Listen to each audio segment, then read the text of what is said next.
Hello दोस्तों, राधे राधे। कैसे हैं आप लोग? आशा करते हैं स्वस्थ होंगे, मस्त होंगे। मैं भी बहुत अच्छी हूँ। चलिए देखते हैं महाराज परमानंद जी का वीडियो। तो आप लोग वीडियो पूरा जरूर देखें। वीडियो अच्छा लगे तो लाइक सब्सक्राइब जरूर कर लीजिएगा। चलिए देखते हैं ये वीडियो पूरा। इस दिन की कथा इतनी पावन है कि इसे सुनने मात्र से 100 यज्ञों का फल प्राप्त होता है। कहा जाता है कि यह वही दिन है जब स्वयं भगवान श्री हरि विष्णु, जो 4 महीने तक योग निद्रा में रहते हैं, आज के दिन प्रातःकाल ब्रह्म मुहूर्त में अपने दिव्य शेष शैया से जागते हैं। 4 महीने पहले आषाढ़ शुक्ल एकादशी के दिन वे निद्रा में गए थे, जिसे देवशयनी एकादशी कहा जाता है। और आज कार्तिक शुक्ल एकादशी को वे जागृत होते हैं, इसलिए इस दिन को प्रबोधिनी एकादशी भी कहते हैं। जब भगवान विष्णु योग निद्रा में जाते हैं तो इस अवधि में सभी शुभ कार्य जैसे विवाह, उपनयन, गृह प्रवेश आदि वर्जित माने जाते हैं। लेकिन जैसे ही भगवान की निद्रा समाप्त होती है और वे जागते हैं, वैसे ही सभी शुभ कार्यों का आरंभ हो सकता है। इसी दिन से तुलसी विवाह का महापर्व आरंभ होता है और समस्त लोकों में हर्ष फैल जाता है। कथा के अनुसार एक समय की बात है, सृष्टि के पालनकर्ता भगवान विष्णु क्षीर सागर में शेषनाग की शैया पर योग निद्रा में लीन थे। उनके 4 महीने के विश्राम के समय देवता, शिष्य, मुनि सभी अपनी अपनी साधनाओं में लगे रहे। लेकिन जैसे जैसे समय बीतता गया, धरती पर अधर्म और कलुषता बढ़ने लगी। वर्षा कम हुई, फसलें सूखने लगी, प्रजा दुखी हो गई।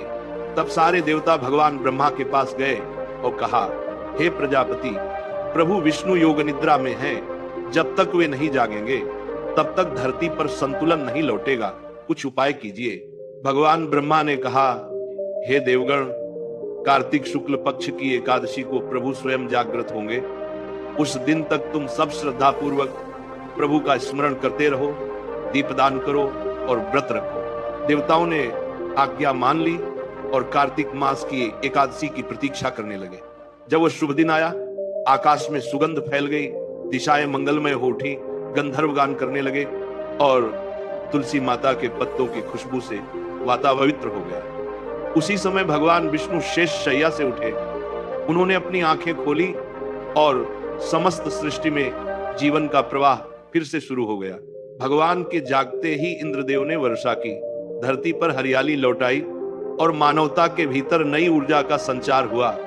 भगवान विष्णु ने माता लक्ष्मी से कहा, देवी, जो भक्त कार्तिक मास की इस एकादशी को व्रत रखेगा और श्रद्धा से मेरा नाम स्मरण करेगा, मैं स्वयं उसके जीवन से अंधकार मिटा दूंगा।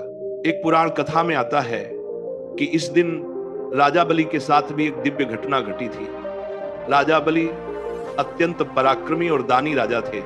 उन्होंने तीनों लोकों पर अधिकार कर लिया था, जिससे देवगण चिंतित हो गए। तब भगवान विष्णु वामन अवतार में प्रकट हुए, एक छोटे ब्राह्मण बालक के रूप में। उन्होंने राजा बलि से भिक्षा में 3 पग भूमि मांगी। बलि ने सहर्ष वचन दिया। भगवान ने अपना विराट रूप धारण किया और एक पग में पृथ्वी, दूसरे में आकाश को नाप लिया।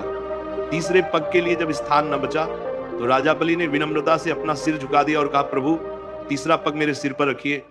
भगवान प्रसन्न हुए और बोले, बलि, तुम पाताल लोक में रहो, परंतु मैं सदैव तुम्हारे द्वार पर रहूंगा। तब से ये परंपरा चली कि देवउठनी एकादशी के दिन भगवान विष्णु पाताल से लौटते हैं और राजा बलि से मिलने जाते हैं। इसी दिन देवता भी प्रसन्न होकर अपने अपने कार्यों में लग जाते हैं। इस दिन व्रत रखने का विशेष महत्व बताया गया है। जो व्यक्ति प्रातः स्नान कर पीले वस्त्र धारण करता है, तुलसी माता की पूजा करता है और भगवान विष्णु को गंगाजल, दूध, पंचामृत, पुष्प और तुलसी दल अर्पित करता है, उसे अक्षय फल की प्राप्ति होती है।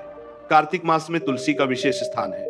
कहा गया है कि जहां तुलसी है वहां स्वयं लक्ष्मी निवास करती है। देवउठनी एकादशी के दिन भगवान विष्णु को पीले फूल, पीले फल, धूप, दीप और तुलसी के पत्ते अर्पित करने चाहिए। प्रातःकाल स्नान कर व्रत का संकल्प लेकर दिन भर उपवास रखें। रात्रि को भजन, कीर्तन और जागरण करें। अगले दिन द्वादशी को व्रत का पारण तुलसी के पत्ते और जल से करें। इस व्रत से पाप नष्ट होते हैं, रोग मिटते हैं और धन धान्य की वृद्धि होती है। कहा जाता है कि इस दिन जो व्यक्ति अपने घर में तुलसी विवाह का आयोजन करता है, उसके घर में स्थायी रूप से सुख और समृद्धि का निवास होता है। तुलसी विवाह भगवान विष्णु और तुलसी माता के दिव्य मिलन का प्रतीक है, जो इस दिन से शुरू होकर देव प्रबोधिनी पर्व की शोभा बढ़ाता है। कथा में यह भी कहा गया है कि जो भक्त इस दिन दीपदान करता है, विशेषकर तुलसी के पौधे के पास और भगवान विष्णु के मंदिर में, उसके जीवन में कभी अंधकार नहीं आता। उसकी वाणी मधुर होती है, परिवार में एकता बनी रहती है और व्यापार या नौकरी में उन्नति होती है। देव उठनी एकादशी का यह व्रत केवल उपवास का प्रतीक नहीं, बल्कि यह आत्मा की जागृति का दिन है। जैसे भगवान विष्णु 4 महीने की निद्रा से जागते हैं, वैसे ही इस दिन हमें भी अपने भीतर के अज्ञान से जागना चाहिए। भगवान कहते हैं, हे मनुष्य, मेरे जागने का अर्थ है तुम्हारे भीतर का प्रकाश फिर से जगना। कथा में माता लक्ष्मी कहती हैं, जो व्यक्ति कार्तिक शुक्ल एकादशी को प्रभु की आराधना करता है, वह कभी निर्धन नहीं होता। उसके घर में हमेशा अन्न, धन और संतोष का प्रवाह रहता है। नामिका आरूपसी इस व्रत की रात्रि को विशेष महत्व है। इस रात को जागरण कर भगवान विष्णु के नाम का स्मरण करना 1000 गायों के दान के बराबर फल देता है। जो भक्त इस दिन एक दीपक तुलसी के पास और एक दीपक शयन कक्ष में भगवान के नाम से जलाता है, उसके घर से दरिद्रता सदा के लिए दूर हो जाती है। भक्तों का यह अनुभव है कि इस दिन जो भी मन से सच्चे भाव से प्रार्थना करता है, उसकी हर मनोकामना पूरी होती है।